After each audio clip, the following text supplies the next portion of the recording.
là, toi! Oui, toi, luchador masqué! Tu as l'air déprimé. Tu ne sais plus quoi faire pour plaire aux filles. Tu n'es pas spécialement le mec le plus musclé de la Terre. Eh bien, ne t'inquiète pas. J'ai la solution à tous tes problèmes. Et oui, je te présente la seule, l'unique bière Tête de Mort. Tête de Mort est une bière qui a été confectionnée par nos plus grands chefs démons dans les hauts fourneaux du Tartare. Et je peux te dire que c'est chaud bouillant. Plein de vitalité et de soufre et de bactéries mauvaises pour ta santé, Tête de Mort te redonnera de la puissance pendant environ 15 minutes avant de causer ta mort. Le meilleur, c'est Tête de Mort. Si t'y survis, c'est que t'es déjà mort.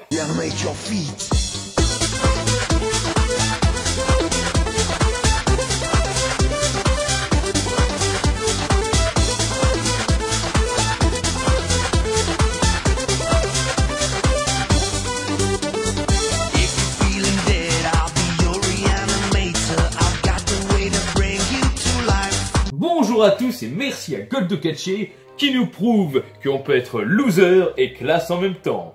Très fort. Aujourd'hui, chers amis de Angoisse, nous allons découvrir un film dont le réalisateur n'est peut-être pas une grande vedette, mais par contre, le livre dont il est tiré fait partie d'un créateur de best-seller. Oui, car le film que je suis sûr vous ne connaissez pas spécialement ou pas tous est tiré d'une œuvre de Stephen King. Stop! Non, c'est pas cela. C'est un film moins connu, mais pas moins sympathique. Si je vous dis vampire dans l'œuvre de Stephen King, je suis certain, comme beaucoup, que la première œuvre qui va vous venir en tête, c'est Les Vampires de Salem, un des premiers films d'ailleurs tirés d'une œuvre de Stephen King. Ou alors sa suite encore Les Enfants de Salem, qui est moins connu. Mais vous n'y êtes pas du tout. Je vais vous parler d'un film moins connu qui pourtant m'a beaucoup plu. Une œuvre de Stephen King qu'on ne parle jamais et qu'on devrait. The Night Flyer. The Night Flyer, sorti en 97, a été réalisé par Mark Pavia. Durant toute sa carrière, il n'a réalisé que 4 films, mais qu'il a malgré tout quand même lui-même écrit. Il s'agit des méconnus Claire at Says, Drag de 1996 ou encore Fender Bender de 2016. A noter également qu'il a été acteur dans le rôle de Johnny dans le film Ninja Zombie. Je sais pas si j'avais vraiment besoin de stipuler ça.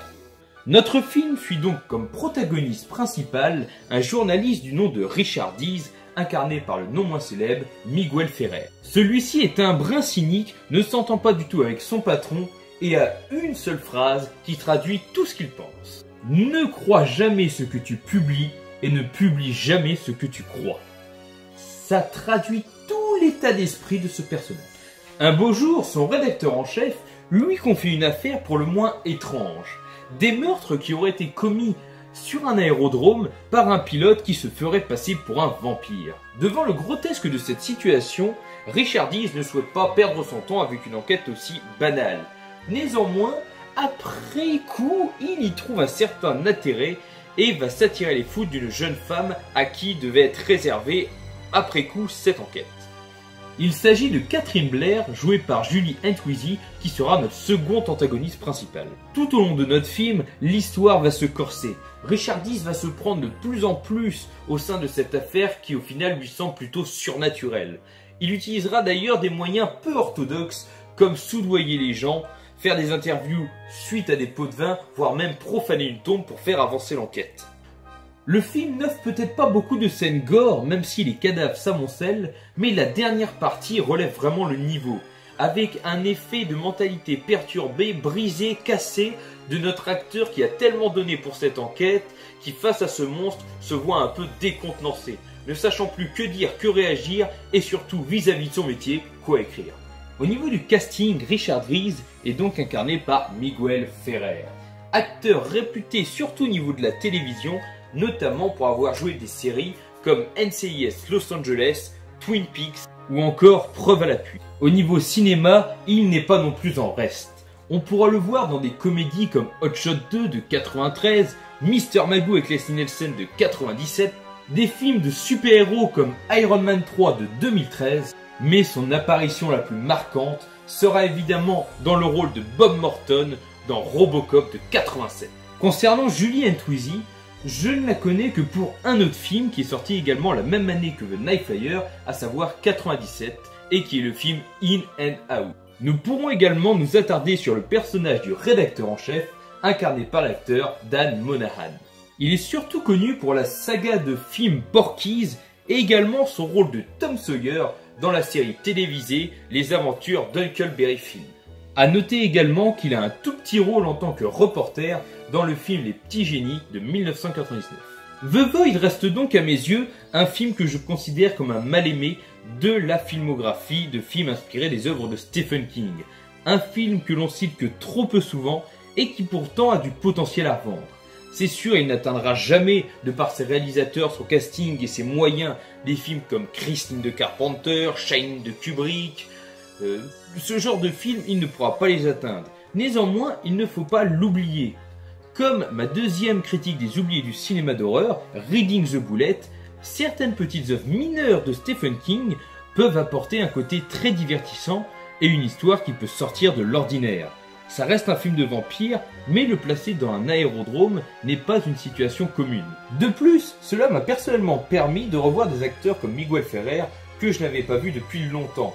Et grâce à ce genre de film, je me souviens à quel point je trouvais leur jeu d'acteur plutôt bon. Car personnellement, si vous l'avez vu, donnez-moi votre avis, mais cet acteur, ce rôle lui colle à la peau.